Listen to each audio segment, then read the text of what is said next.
There are moments in life when even the strongest souls begin to tremble. And for decades, Gayle King seemed like the kind of woman who never would. Every morning, millions woke up to her steady voice on CBS Mornings, the warm, reassuring presence who could deliver tragedy with grace and joy with sincerity. To viewers, Gayle was unshakable, always smiling, always composed, always the anchor in a world that felt increasingly unmoored. But recently, something changed. Behind that familiar smile, there was a quiet pause, a hesitation, a subtle shadow that flickered behind her eyes, so fleeting most people missed it, but unmistakable to those who had spent years watching her. A silence had crept in, a silence completely unlike her. Soon the world learned the truth. The woman, who had covered countless stories of courage, was now living one of her own. Before fame, before the bright lights, before her name became synonymous with trust in American journalism, Gayle King was simply a curious young girl growing up in Chevy Chase, Maryland. Born on December 28, 1954, to EMT Scott King and Peggy Tucker King, she was raised in a home built on stability, discipline, and a deep respect for education. Her father, an electrical engineer, uprooted the family when Gayle was just 6, taking them across the world to Ankara, Turkey.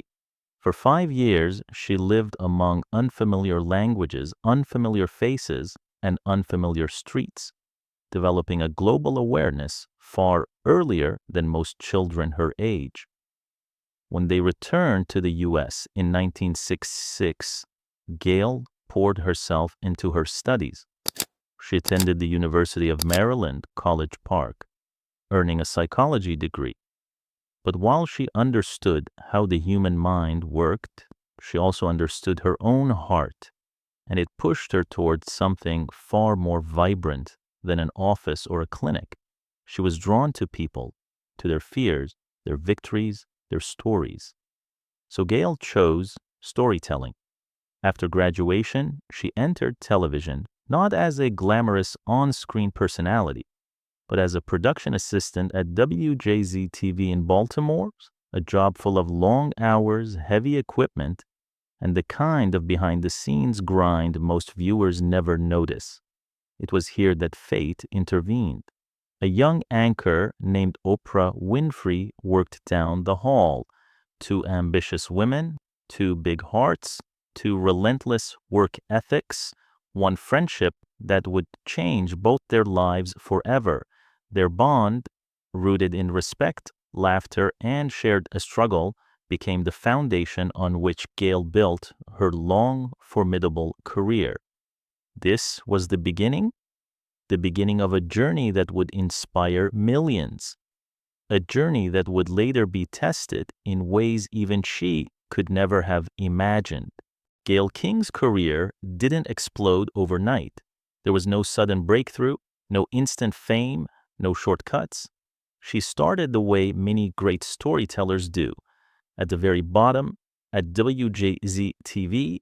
In Baltimore, she learned the technical heartbeat of television, the cameras, cables, chaotic deadlines, the frantic rush of newsrooms that never sleep. And while she was absorbing everything around her, she was also quietly watching, studying, preparing.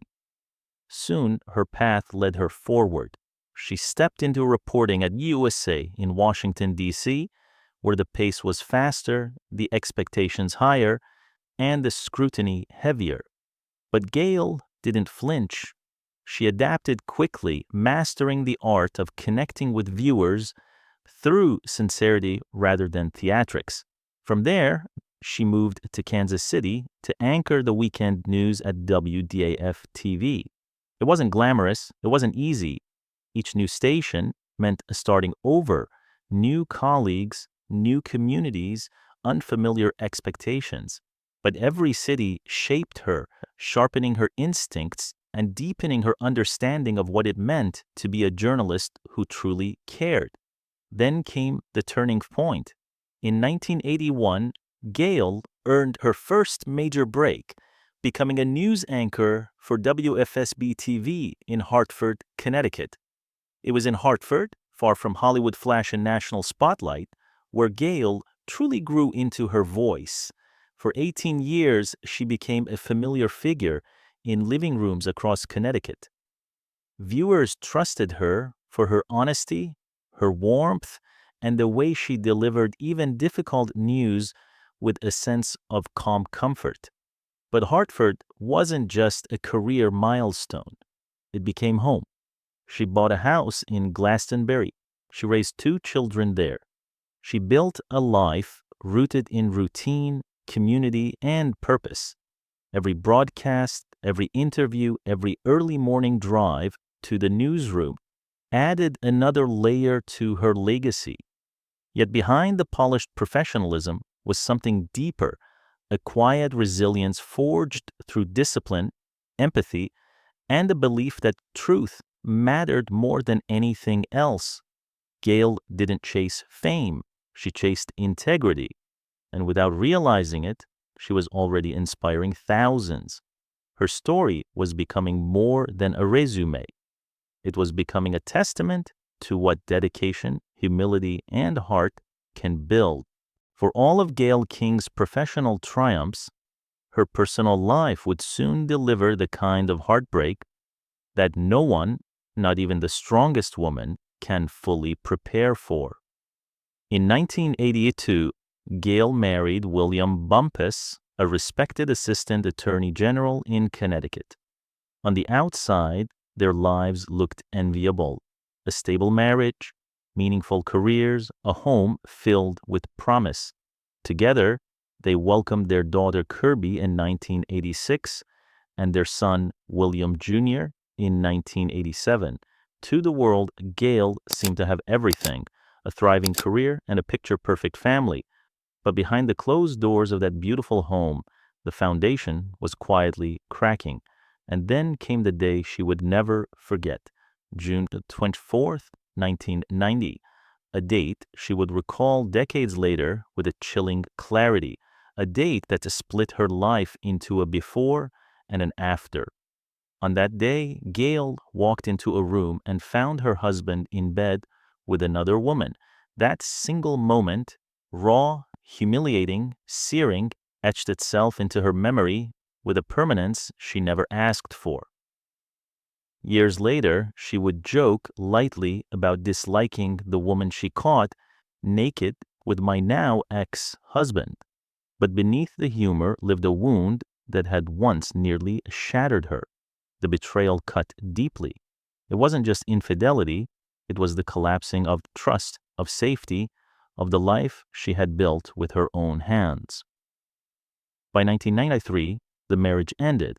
Gayle was suddenly a single mother of 2, carrying the immense weight of raising children while maintaining a demanding, high-pressure career in television. But this is where Gayle's true strength shone brightest. She refused to let her heartbreak define her. She refused to let bitterness take root. She refused to allow the betrayal to swallow her joy or her future. All households are not democracies, she once said when asked about her parenting style. Your opinion matters, but I make the call. Her love wasn't permissive, it was protective. She wanted Kirby and William Jr. to grow up resilient, grounded, and guided by a strong moral compass. And it worked. Both children would later speak openly about how their mother's strength shaped them. Even Oprah Winfrey, Gayle's closest friend, godmother to her children, and witness to her most painful days, said, "I've never seen a better mother. She practically raised them herself. She's always present. She knows exactly where to draw the line." Those words came from someone who had seen Gayle through every stage of the storm. As years passed, Gayle did not let the past poison her. Instead, she transformed her pain into power, pouring herself into her work, leaning on her closest friendships, and proving that betrayal can break your heart, but it doesn't have to break your spirit.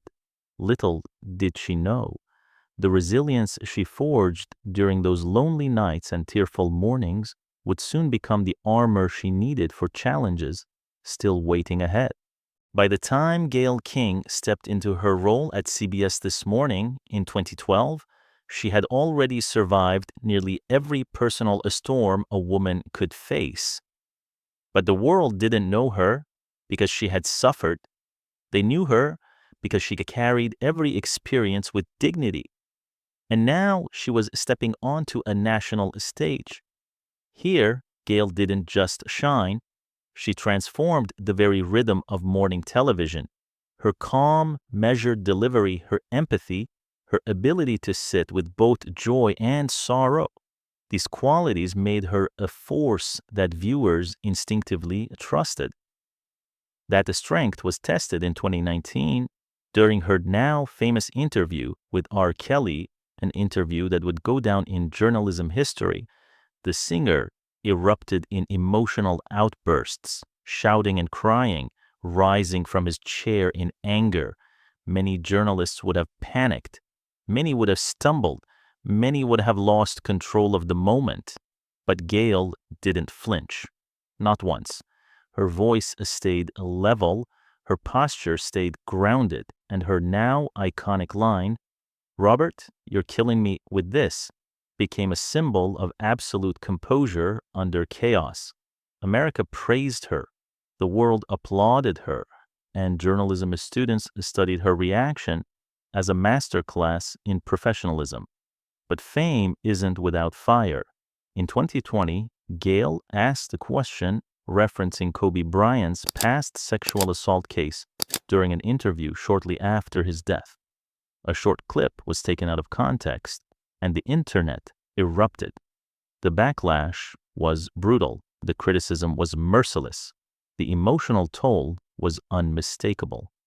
Gayle later spoke about how that moment wounded her, how it felt to have her empathy questioned by strangers who didn't know her heart. Still, she didn't run. She didn't hide. She returned to work, shoulders squared, voice steady. Her resilience paid off. By 2019, Gayle had become one of the highest paid journalists in the country, earning $11 million a year, finally matching the compensation level of her male counterparts. Time magazine named her one of the 100 most influential people in the world. But behind the achievements was a woman growing tired. The 4 a.m. alarms, the constant pressure to be perfect, the responsibility of being a cultural voice people depended on. It all began to wear on her.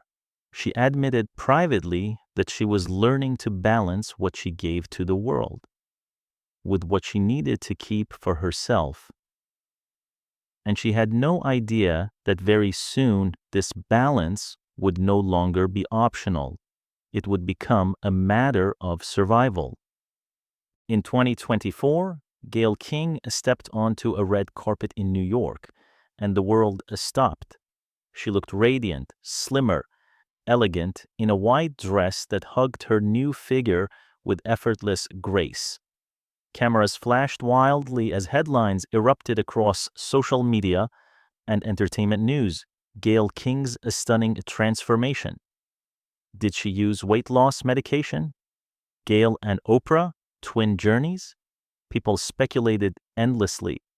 Some praised her, some questioned her, and some tried to place her into the same narrative as Oprah, who had openly admitted to using weight loss medication.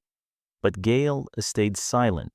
She joked in interviews, lighthearted comments about eating cheeseburgers before photo shoots or working out 5 or 6 days a week. On the surface, she brushed it off. But underneath, those closest to her sensed something different. Her smile seemed thinner, her laugh slightly forced, and her eyes, they carried a quiet fatigue. Then came May 2022. Gayle wrote a deeply personal essay on mental health after the tragic suicide a former Miss USA Chesley Christ. Her words were haunting, raw reflections on how people often smile through unimaginable pain, how even those who appear strong can be moments away from breaking. For the first time, audiences wondered, was Gayle speaking to the world, or was she speaking about herself? As time passed, the signs became harder to ignore. Through late 2023 and into early 2024, Gayle began missing more events. She appeared less frequently on air. Her energy seemed lower. Colleagues noticed her wincing when rising from her chair, taking longer pauses between commercial breaks, or stepping away during segments, something she had never done in her decades-long career.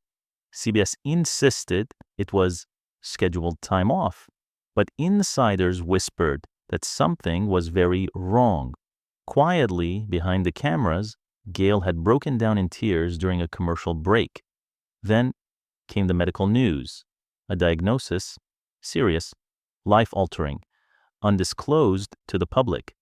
Her children, Kirby and William Jr., closed ranks around her.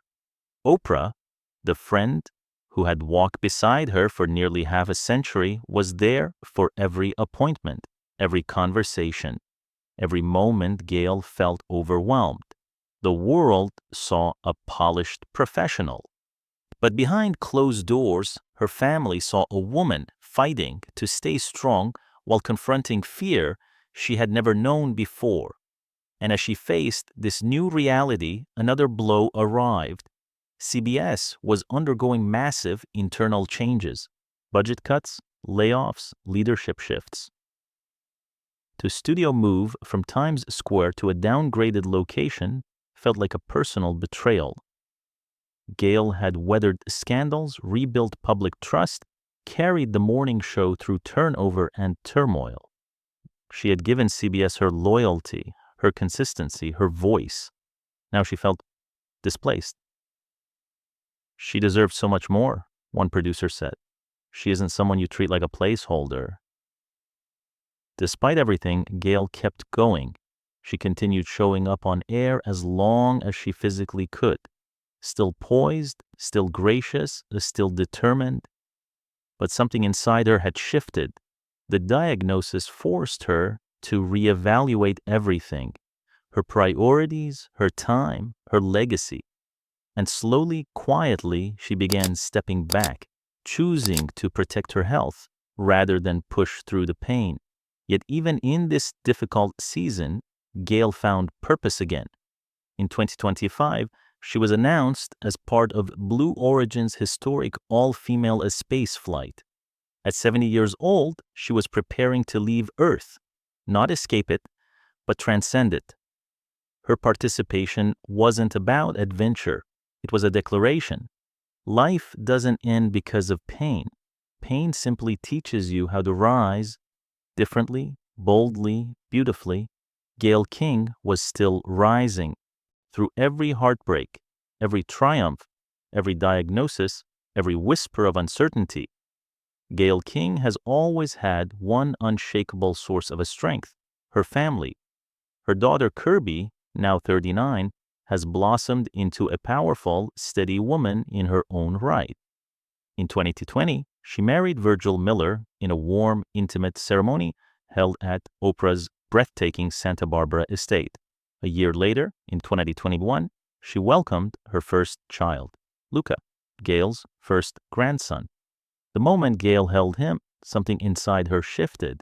On air, her voice quivered with a joy she could no longer contain. "I wanted to be a grandmother for so long," she said softly. "It's something when you see your child become a parent." Those words revealed a piece of her heart the world rarely sees. Her son, William Jr., now 37, built a successful career in finance and the world of social impact.